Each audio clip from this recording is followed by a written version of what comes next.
Hello বন্ধুরা, welcome to my YouTube channel. আজকে আমরা নিয়ে এসেছি সপ্তম শ্রেণীর ইতিহাস প্রথম অধ্যায় ইতিহাসের ধারণা। তো এই অধ্যায়ে আমরা সমস্ত প্রশ্নোত্তর আলোচনা করব। বই খুঁটিয়ে আমরা প্রশ্নোত্তর আলোচনা করেছি। তার আগে তোমরা যারা এই চ্যানেলের প্রথম, তারা অবশ্যই চ্যানেলটিকে সাবস্ক্রাইব করে দিও। আর আগে থেকে যারা সাবস্ক্রাইব করে আছে তাদেরকে অসংখ্য ধন্যবাদ। আমাদের এই সিরিজ 1 থেকে 8ম অধ্যায় পর্যন্ত চলতে থাকবে। তো তোমরা যারা 8ম অধ্যায় পর্যন্ত ভিডিও অর্থাৎ প্রশ্নোত্তর দেখতে চাও, তারা অবশ্যই চ্যানেলের প্লেলিস্ট থেকে দেখে নিও। তো চলো শুরু করি।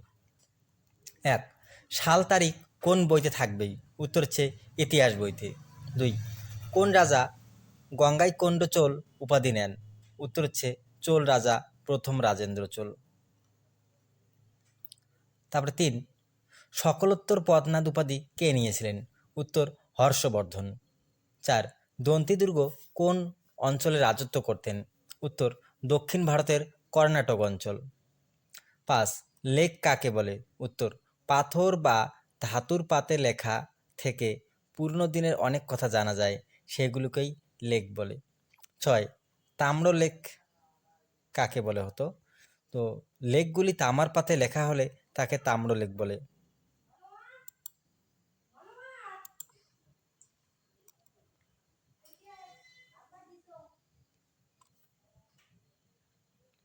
7, শিলালেখ কাকে বলে? উত্তর পাথরের উপর লেখাকে শিলালেখ বলে। 8, প্রাচীন লেখ বা লিপিগুলিকে কি বলা হয়? উত্তর হচ্ছে প্রত্নতাত্ত্বিক উপাদান। 9, ইতিহাসের জনক কাকে বলা হয়? উত্তর হচ্ছে হেরোডোটাস। তারপরে 10, ইন্ডিয়া নামটি প্রথম কে ব্যবহার করেন? উত্তর হচ্ছে গ্রিক ঐতিহাসিক হেরোডোটাস। 11, হেরোডোটাস কোথা থেকে ভারত সম্পর্কে জানতে পেরেছিলেন? উত্তর পারসিক লেখাপত্র থেকে। 12, ভারতের কোন অঞ্চল পারসিক সাম্রাজ্যের অন্তর্ভুক্ত ছিল? উত্তর হচ্ছে সিন্ধু নদের বদ্বীপ অঞ্চল। 13, সিন্ধুদের বদ্বীপ এলাকাকে কি বলা হতো? উত্তর হচ্ছে হিদুস। তারপরে 14, হিন্দুস্তান শব্দটি কোন শিলালিপিতে ব্যবহার করা হয়েছে? উত্তর সাসানীয় শাসকের শিলালিপিতে। 15, প্রাক মধ্যযুগ কি নামে পরিচিত ছিল? উত্তর আদি মধ্যযুগ। 16, ভারতে কাদের হাত ধরে আলু খাওয়ার প্রচলন হয়? উত্তর হচ্ছে পর্তুগিজ। 17, ইতিহাসে কাদের কথা খুব বেশি থাকে না? উত্তর গরিব সাধারণ মানুষের কথা। 18, ইতিহাসের গোয়েন্দা কাদের বলা হয়? উত্তর হচ্ছে ঐতিহাসিকদের। 19, ইতিহাস গ্রন্থটি কার লেখা? উত্তর হচ্ছে হেরোডোটাস। 20, ভারতের প্রাচীন নাম কি? উত্তর হচ্ছে জম্মুদ্বীপ। 21, দশম শতকের কোন গ্রন্থে হিন্দুস্থান কথার উল্লেখ পাওয়া যায়? উত্তর হুদুদ আলম এ। 22, বখতিয়ার খলজি কে ছিলেন? উত্তর হচ্ছে তুর্কি সেনাপতি। 23, বখতিয়ার খলজির পুরো নাম কি? উত্তর ইখতিয়ার উদ্দিন মোহাম্মদ বিন বখতিয়ার খলজি। 24, হিন্দুস্থান কথাটি প্রথম কোন যুগে চালু হয়? উত্তর হচ্ছে সুলতানি যুগে। তারপরে পূর্বে হিদুস বলতে কোন অঞ্চলকে বোঝানো হতো? উত্তর সিন্ধু নদীর বদ্বীপ অঞ্চলকে।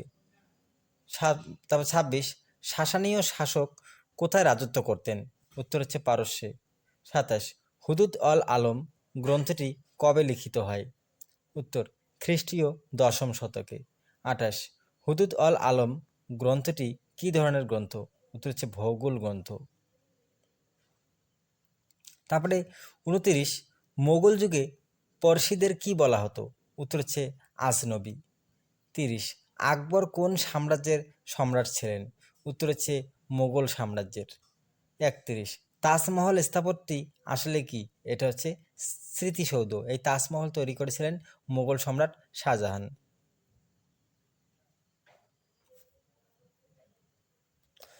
32, তাজমহল কে নির্মাণ করেন? উত্তর মোগল সম্রাট শাহজাহান। তারপর 33, এলাহাবাদ প্রশস্তি কে উৎকীর্ণ করেন? উত্তর হচ্ছে সমুদ্রগুপ্ত। সমুদ্রগুপ্ত হচ্ছে গুপ্ত সম্রাট। এলাহাবাদ প্রশস্তি কে রচনা করেন? উত্তর হচ্ছে হরিসেন। 34, ইতিহাস জানা কাকে বলে? উত্তর বছরের পর বছর ধরে ঘটা নানান ঘটনার এবং অনেক লোকের অনেক কাজ করার কারণ এবং ফলাফল বোঝার চেষ্টা করাই ইতিহাস। তারপরে 35, ইতিহাসের সময়কে কিভাবে ভাগ করা হয়েছে? উত্তর, প্রাচীন, মধ্য ও আধুনিক এই 3 যুগে ইতিহাসের সময়কে ভাগ করা হয়। 36,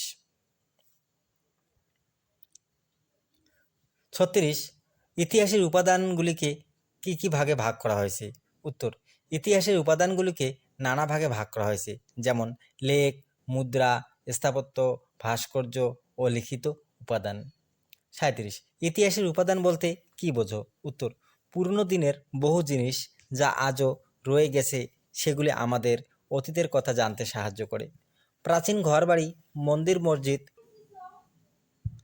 মূর্তি, টাকা পয়সা, ছবি ও বইপত্র থেকে আমরা এক একটা সময়কালের মানুষের বিষয়ে জানতে পারি। তাই এগুলি হলো ইতিহাসের উপাদান। তো আজকে ভিডিওটি এখানেই শেষ হলো, অর্থাৎ প্রথম অধ্যায় এখানেই শেষ হলো। এর পরবর্তী আমরা দ্বিতীয়, তৃতীয়, চতুর্থ এরকম সমস্ত অধ্যায় নিয়ে আসবো। তো তোমরা যারা সমস্ত অধ্যায় এইভাবে পেতে চাও তারা অবশ্যই লাইক, কমেন্ট, শেয়ার করবেন এবং চ্যানেলটি সাবস্ক্রাইব করবেন। ধন্যবাদ।